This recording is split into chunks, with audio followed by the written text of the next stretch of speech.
YouTubers, and welcome to yet another beer review with me, Peter the Master of Puppets. And today, I'm going to be looking at a beer sent to me from Belgium.com from Curtin Sessions. So thanks a lot for the beer, guys. This is a beer from Belgium, of course, and this is a beer from the Lefebvre. I think that's how, or Lefebvre, or something like that. I think that's how you pronounce it. This is their Barbar series, and this is their Barbar Bok. It's not a Bock or Doppelbock beer, don't know why it's called Bock, but it's actually a Belgian strong dark ale. Now previously this beer was known as a Barbar Winterbock, but it was so popular that the brewery made it as a year-round beer instead, because of popular demand. And the thing is, the Barbar, I've reviewed the regular Barbar, which is a Belgian strong golden ale brewed with honey. This is the dark ale version, also brewed with honey. The one thing that puzzled me though was that it says here on the bottle that you have to serve it between 4 to 6 degrees Celsius, so that's really cold. And in a mug, I've got my tulip instead. But yeah, whatever. It's got some funny info on their website too about the beer. Saying something like, when you prepare this beer with a dish with honey, the beer doesn't taste like honey. It tastes like Barbar. But while eating a dish with honey, if the dish doesn't taste of honey, the dish tastes of Barbar. Something like that. A little joke, and it's also a new thing that they put them in swing top bottles. But yeah, let's get it cracked open and see how this Barbar Bok is. Nice. Get poured.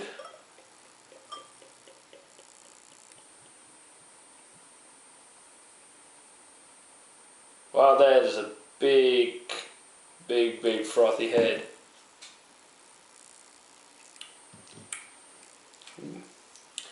Would you look at that? That looks like of course, like a real dark Belgian ale. It actually kind of looks like Coca-Cola.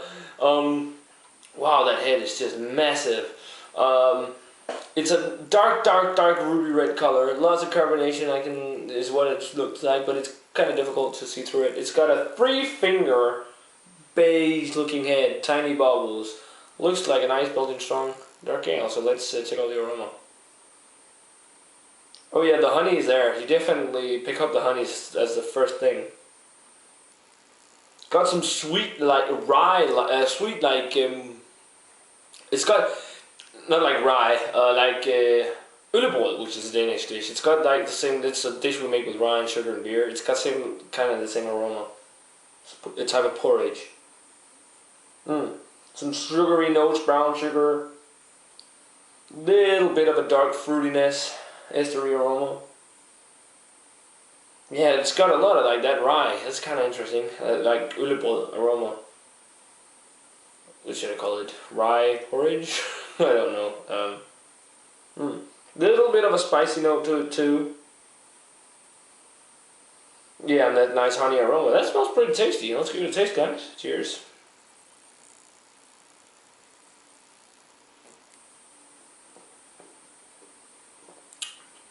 Yeah, that is actually pretty tasty. And the honey isn't like in your face overpowering, but there is this nice little honey kind of flavor to it.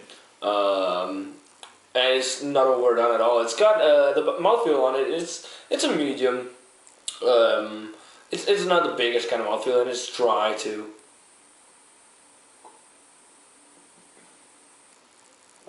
Yeah, a nice honey flavor, some nuttiness.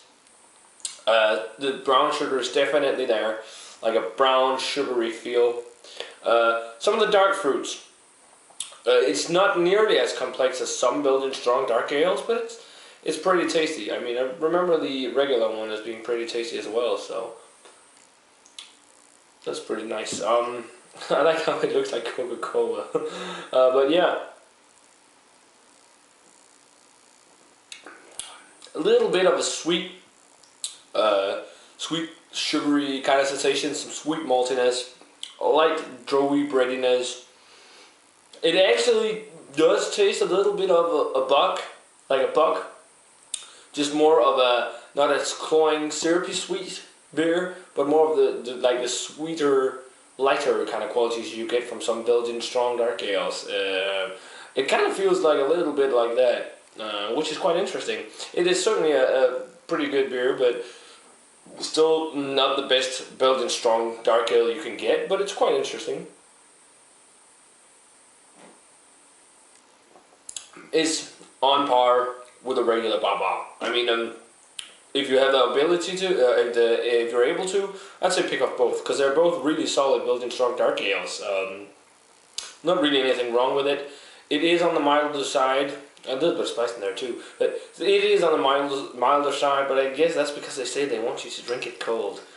So maybe I should have warmed it up. But as it is right now, it's a pretty tasty beer. There isn't really anything wrong with it. So I'm going to give it an 80. It's pretty darn tasty. Definitely worth picking up if you can get beers from Lefebvre. Lefebvre. I can't pronounce that name. But yeah, it's pretty tasty. I think I gave the regular Barbar an 80 as well. Yeah, I think so. And they're just as good, both of them. So, pretty tasty brew. So yeah, guys, let me know what you think of the Barbar Bok, or Winterbock if you've had it under that name. And as always, remember to comment, subscribe, check out the Facebook fan page and Twitter. And I'm going to say cheers, guys. I'm going to see you guys in another beer review.